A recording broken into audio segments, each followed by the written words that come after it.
ធិបតីនិងអង្គពិធីទាំងមូលជាទីមេត្រីថ្ងៃនេះដោយបានទទួលការអនុញ្ញាតដ៏ខ្ពង់ខ្ពស់ពីឯកឧត្តមប្រាជ្ញច័ន្ទប្រធានកោជបខ្ញុំមានសេចក្តីសោមនស្សរីករាយក្រៃលែងដែលបានចូលរួមក្នុងកម្មវិធីបើកវគ្គបណ្ដុះបណ្ដាលជូនមន្ត្រីទីស្តីការកោជបមន្ត្រីលេខាធិការឋានរាជធានីខេត្តរៀបចំការបោះឆ្នោតតំណាងគណៈបកនយោបាយតំណាងសមាគមនិងអង្គការមិនមែនរដ្ឋាភិបាលនិងតំណាងក្រសួងស្ថាប័នពាក់ព័ន្ធស្ដីពីការពិនិត្យបញ្ជីឈ្មោះនិងការចុះឈ្មោះបោះឆ្នោតឆ្នាំ2025បន្ទាប់ពីបញ្ចប់ការបោះឆ្នោតលើកទី1ដើម្បីជ្រើសរើសក្រុមប្រឹក្សាក្រុងកំពង់សោមខេត្តព្រះសីហនុក្នុងឆ្នាំ2025នេះដែលជាការបោះឆ្នោតឡើងវិញដើម្បីបំពេញអាណត្តិក្រុមប្រឹក្សាក្រុងដែលបង្កើតថ្មីកោជបបាននឹងកំពុងបន្តការងាររបស់ខ្លួនក្នុងការរៀបចំចាត់ចែងនិងដំណើរការពិនិត្យបញ្ជីឈ្មោះនិងចុះឈ្មោះបោះឆ្នោតប្រចាំឆ្នាំស្របតាមគោលការណ៍ប្រព័ន្ធបញ្ជីបោះឆ្នោតអចិន្ត្រៃយ៍និងច្បាប់ស្តីពីការបោះឆ្នោតជ្រើសតាំងតំណាងរាស្ត្រសម្ដៅពង្រឹងគុណភាពបញ្ជីបោះឆ្នោតឲ្យកាន់តែមានភាពពេញលេញត្រឹមត្រូវនិងមានបច្ចុប្បន្នភាពសម្រាប់បម្រើឲ្យការបោះឆ្នោតស្របតាមការកំណត់នៃច្បាប់ជាធរមានផ្អែកតាមសេចក្តីសម្រេចលេខ004កោជបសសរចុះថ្ងៃទី10ខែមករាឆ្នាំ2025ការពិនិត្យបញ្ជីឈ្មោះនិងការចុះឈ្មោះបោះឆ្នោតនិងការផ្តល់សុពលភាពលើបញ្ជីបោះឆ្នោតឆ្នាំ2025ត្រូវធ្វើចាប់ពីថ្ងៃទី1ខែឧសភាដល់ថ្ងៃទី31ខែកក្កដាឆ្នាំ2025រីឯការពិនិត្យបញ្ជីឈ្មោះនិងការចុះឈ្មោះបោះឆ្នោតនៅតាមឃុំសង្កាត់ទូទាំងប្រទេសមានរយៈពេល26ថ្ងៃចាប់ពីថ្ងៃទី1ដល់ថ្ងៃទី26ខែឧសភាឆ្នាំ2025គណៈអធិបតីនិងអង្គពិធីទាំងមូលជាទីមេត្រីក្នុងឱកាសនេះខ្ញុំសូមជម្រាបអំពីប្រព័ន្ធចុះឈ្មោះបោះឆ្នោតនិងការរៀបចំបញ្ជីបោះឆ្នោត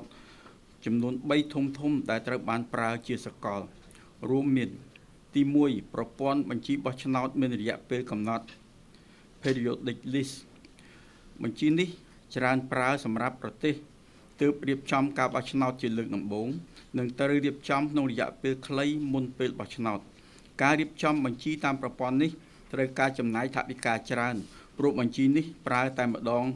សម្រាប់តែការបោះឆ្នោតម្ដងប៉ុណ្ណោះហើយការបោះឆ្នោតលើកក្រោយទៀតត្រូវរៀបចំបញ្ជីបោះឆ្នោតថ្មីនៅព្រះរាជាណាចក្រកម្ពុជាធ្លាប់ប្រើបញ្ជីនេះម្ដងកាលពីសម័យបោះឆ្នោតឆ្នាំ1993ដែលរៀបចំឡើងដោយអ៊ុនតាក់ទី2ប្រព័ន្ធបញ្ជីបោះឆ្នោតតាមអត្រានគរដ្ឋាន Civil Registry List ប្រព័ន្ធនេះត្រូវរៀបចំបញ្ជីបោះឆ្នោតតាមបញ្ជីអត្រានគរដ្ឋាននិងអាស័យដ្ឋានរបស់ប្រជាពលរដ្ឋម្នាក់ៗដូចជាលេខផ្ទះលេខផ្លូវនិងភូមិជាដើមបញ្ជីប្រភេទនេះចំណាយថវិកាតិចជាងបញ្ជីមានរយៈពេលកំណត់ប៉ុន្តែងាយនឹងបាត់ភាពសម្ងាត់នៃទិន្នន័យអត្តសញ្ញាណរបស់អ្នកបោះឆ្នោតនិងអាចប៉ោងឡើងប្រសិនបើមិនបានធ្វើបច្ចុប្បន្នភាពអ្នកទទួលមរណភាពនិងអ្នកផ្លាស់ទីលំនៅទី3ប្រព័ន្ធបញ្ជីបោះឆ្នោតអចិន្ត្រៃយ៍ Permanent List ប្រព័ន្ធបញ្ជីបោះឆ្នោតអចិន្ត្រៃយ៍គឺស្ថិតនៅក្នុងចំណុចកណ្ដាលរវាងប្រព័ន្ធទាំងពីរខាងលើព្រោះប្រព័ន្ធនេះមិនតម្រូវឲ្យរៀបចំបញ្ជីបោះឆ្នោតក្នុងពេលប្រថុចញុចមុនការបោះឆ្នោតហើយបញ្ជីនេះត្រូវរក្សាទុកជាអចិន្ត្រៃយ៍សម្រាប់ធ្វើបច្ចុប្បន្នភាពជាប្រចាំ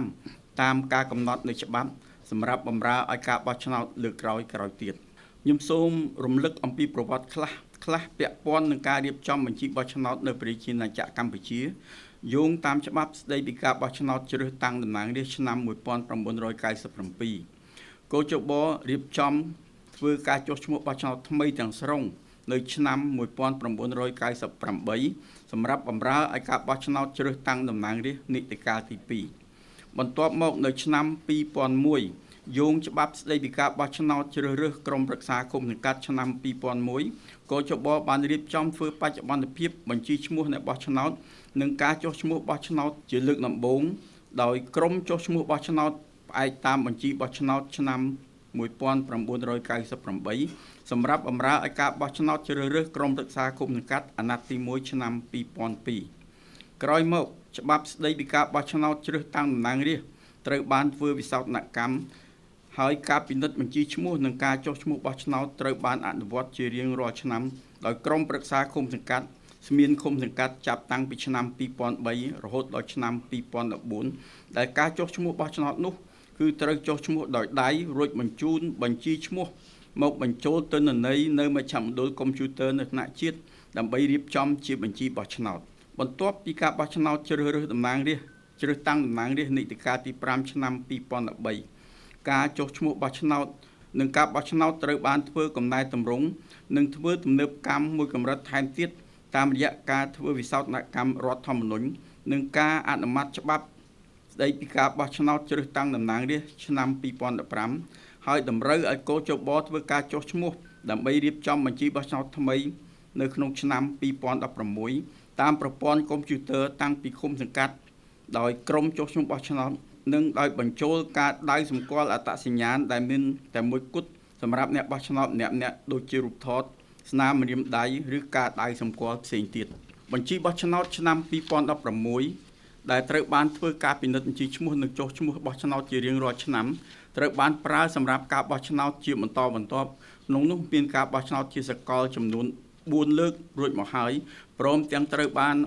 អង្គការមិនមែនរដ្ឋាភិបាលក៏ដូចជាកោជបបានធ្វើសវនកម្មជាប្រចាំផងដែរផ្អែកតាមលទ្ធផលសវនកម្មរបស់អង្គការ Conference បានបង្ហាញថាបញ្ជីបោះឆ្នោតឆ្នាំ2021ដែលបានប្រើប្រាស់ក្នុងការបោះឆ្នោតជ្រើសរើសក្រុមប្រឹក្សាគុំសង្កាត់អាណត្តិទី5ឆ្នាំ2022គឺមានភាពពេញលេញរហូតដល់ 98.67% និងបញ្ជីបោះឆ្នោតឆ្នាំ2022ដែលប្រើប្រាស់ក្នុងការបោះឆ្នោតតំណាងរាស្ត្រនីតិកាលទី7ឆ្នាំ2023គឺអាចទទួលយកបានគណៈអធិបតីនិងអង្គពិធីទាំងមូលជាទីមេត្រីផ្អែកតាមបទពិសោធន៍ពីបណ្ដាប្រទេសការរៀបចំបញ្ជីបោះឆ្នោតតាមប្រព័ន្ធណាក៏ដោយក៏មិនអាចរៀបចំបញ្ជីបោះឆ្នោតបានល្អឥតខ្ចោះដែរជាក់ស្ដែងបញ្ជីបោះឆ្នោតឆ្នាំ2016របស់កោជបបើគិតមកដល់បច្ចុប្បន្នគឺមានអាយុកាល10ឆ្នាំហើយបើតាមកត្តាធម្មជាតិភិនភាគអ្នកបោះឆ្នោតម្នាក់តែងតែមានការប្រែប្រួលដូចជាមុខមាត់ចាស់ជាងមុននិងសំណឹកស្នាមម្រាមដៃជាដើមដែលនាំឲ្យខុសពីទិន្នន័យជីវមាត្ររូបថតនិងស្នាមម្រាមដៃក្នុងបញ្ជីបោះឆ្នោតហេតុនេះហើយកោជបចាំបាច់ត្រូវគិតគូរអំពីការធ្វើបច្ចុប្បន្នភាពទិន្នន័យជីវមាត្រក្នុងបញ្ជីបោះឆ្នោតសម្រាប់អ្នកដែលបានចុះឈ្មោះបោះឆ្នោតក្នុងរយៈពេលយ៉ាងតិច10ឆ្នាំបន្ថែមលើប្រតិបត្តិការដែលកោជបបានអនុវត្តក្នុងដំណើរការនៃការពិនិត្យបញ្ជីឈ្មោះនិងការចុះឈ្មោះបោះឆ្នោតប្រចាំឆ្នាំដោយចាប់ពីឆ្នាំ2025តទៅការបន្ថែមការធ្វើបច្ចុប្បន្នភាពទិន្នន័យជីវមាត្រក្នុងដំណើរការនៃការពិនិត្យបញ្ជីឈ្មោះនិងការចុះឈ្មោះបោះឆ្នោតប្រចាំឆ្នាំអាចធ្វើទៅបានចាំបាច់ត្រូវតែធ្វើការកែសម្រួលបទបញ្ជានិងនីតិវិធីសម្រាប់ការពិនិត្យបញ្ជីឈ្មោះនិងការចុះឈ្មោះបោះឆ្នោតប្រចាំឆ្នាំដោយបានសម្រួលខ្លឹមសារបច្ចេកសព្ទវាក្យសព្ទនិងអក្ខរាវិរុទ្ធដែលមានការវិវត្តថ្មីហេតុនេះហើយក្នុងបំណងធ្វើឲ្យបទបញ្ជានិងនីតិវិធីកាន់តែមានភាពប្រសើរឡើងថែមទៀតទាំងទម្រង់ខ្លឹមសារឲ្យឆ្លើយតបទៅនឹងបរិបទនិងការវិវត្តថ្មីកោជបបានផ្ញើជូនគ្រប់ស្ថាប័នពាក់ព័ន្ធដើម្បីពិនិត្យនិងផ្ដល់យោបល់បន្ទាប់មកកោជបបានអនុម័តឲ្យប្រើប្រាស់ជាផ្លូវការកាលពីថ្ងៃទី10ខែមករាឆ្នាំ2025កន្លងទៅថ្មីនេះខ្ញុំសូមជម្រាបបន្ថែមថាចាប់តាំងពីឆ្នាំ2025ការពិនិត្យបញ្ជីឈ្មោះនិងការចុះឈ្មោះបោះឆ្នោតបានបន្ថែមចំណុចថ្មីមួយគឺការធ្វើបច្ចុប្បន្នភាពទិន្នន័យជីវមាត្រនិងសម្រួលជំហានអនុវត្តការចុះឈ្មោះបោះឆ្នោតនៅកាលឡៃបោះឆ្នោតមកជា3ជំហានចំពោះខ្លឹមសារលម្អិតនិងការអនុវត្តការងារបច្ចេកទេសតាមជំហាននិងតាមដំណាក់កាលនីមួយៗគ្រូឧទ្ទេសដែលជាថ្នាក់ដឹកនាំនិងមន្ត្រីជំនាញនៃអគ្គលេខាធិការដ្ឋានកោជបនឹងធ្វើបទបង្ហាញតាមកម្មវិធីបានកំណត់ជូនដល់សិក្ខាកាមទាំងអស់ឲ្យបានយល់ជ្រួតជ្រាបអំពីការពិនិត្យបញ្ជីឈ្មោះនិងការចុះឈ្មោះបោះឆ្នោតឆ្នាំ2025ជាពិសេសបទបញ្ញត្តិថ្មីនិងការធ្វើបច្ចុប្បន្នភាពទិន្នន័យជីវមាត្ររបស់អ្នកដែលបានចុះឈ្មោះបោះឆ្នោតក្នុងរយៈពេល10ឆ្នាំគឺអ្នកចុះឈ្មោះបោះឆ្នោតពីឆ្នាំ2016ដែលមិនធ្លាប់បានធ្វើបច្ចុប្បន្នភាពទិន្នន័យជីវមាត្រក្នុងបញ្ជីបោះឆ្នោតពីមុនមកសម្ដៅពង្រឹងគុណភាពនិងបញ្ជីបោះឆ្នោតឲ្យកាន់តែមានភាពពេញលេញត្រឹមត្រូវនិងមានបច្ចុប្បន្នភាពដែលជាផ្នែកសំខាន់មួយក្នុងការកសាងទំនុកចិត្តមកលើការបោះឆ្នោតនិងលើការលើកកម្ពស់លទ្ធិប្រជាធិបតេយ្យសេរីពហុបកនៅកម្ពុជា គណៈទឹកបតីនិងអង្គពិធីទាំងមូលវគ្គបណ្ដុះបណ្ដាលនៅពេលនេះត្រូវបានរៀបចំជាពិសេសជូនដល់មន្ត្រីកោជបមន្ត្រីលោធកបតំណាងគណៈបកនយោបាយសមាគមនិងអង្គការមិនមែនរដ្ឋាភិបាលនិងក្រសួងស្ថាប័នពាក់ព័ន្ធដើម្បីត្រៀមចូលរួមនឹងសហការអនុវត្តតាមភារកិច្ចរៀងៗខ្លួនសម្ដៅជំរុញនិងធានាឲ្យដំណើរការនៃការពិនិត្យបញ្ជីឈ្មោះនិងការចុះឈ្មោះបោះឆ្នោតឆ្នាំ2025ទទួលបានជោគជ័យ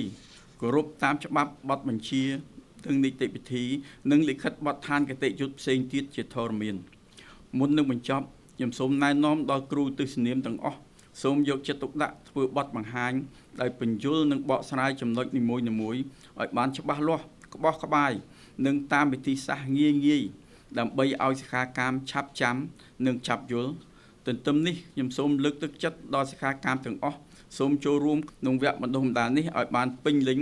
ដោយមិនត្រូវអវត្តមានឡើយប្រសិនបើមិនមានការចាំបាច់ហើយត្រូវយកចិត្តទុកដាក់ត្រង់ត្រាប់ស្ដាប់និងកត់ត្រានៅរាល់ចំណុចសំខាន់មេរៀននីមួយៗព្រមទាំងលើកជាសំណួរចំពោះចំណុចណាដែលមានភាពមិនច្បាស់លាស់ដើម្បីគ្រូទស្សនាមជាមន្ត្រីជំនាញ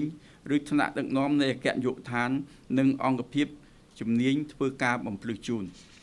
ជាទីបញ្ចប់ខ្ញុំសូមជូនពរវគ្គបណ្ដុះបណ្ដាលរយៈពេល3ថ្ងៃនេះឲ្យដំណើរការទៅដោយរលូនល្អទទួលបានលទ្ធផលជោគជ័យនិងសូមជូនពរឯកឧត្តមលោកជំទាវលោកស្រីនាងកញ្ញាទាំងអស់សូមប្រកបតែនឹងពុទ្ធពរទាំង4ប្រការគឺអាយុវណ្ណៈសុខៈពលៈកំបីគ្លៀងគ្លាតឡើយខ្ញុំសូមប្រកាសបើកវគ្គបណ្ដុះបណ្ដាលស្ដីពីការពិនិត្យបញ្ជីឈ្មោះនិងការចុះឈ្មោះបោះឆ្នោតឆ្នាំ2025ចាប់ពីពេលនេះតទៅសូមអរគុណ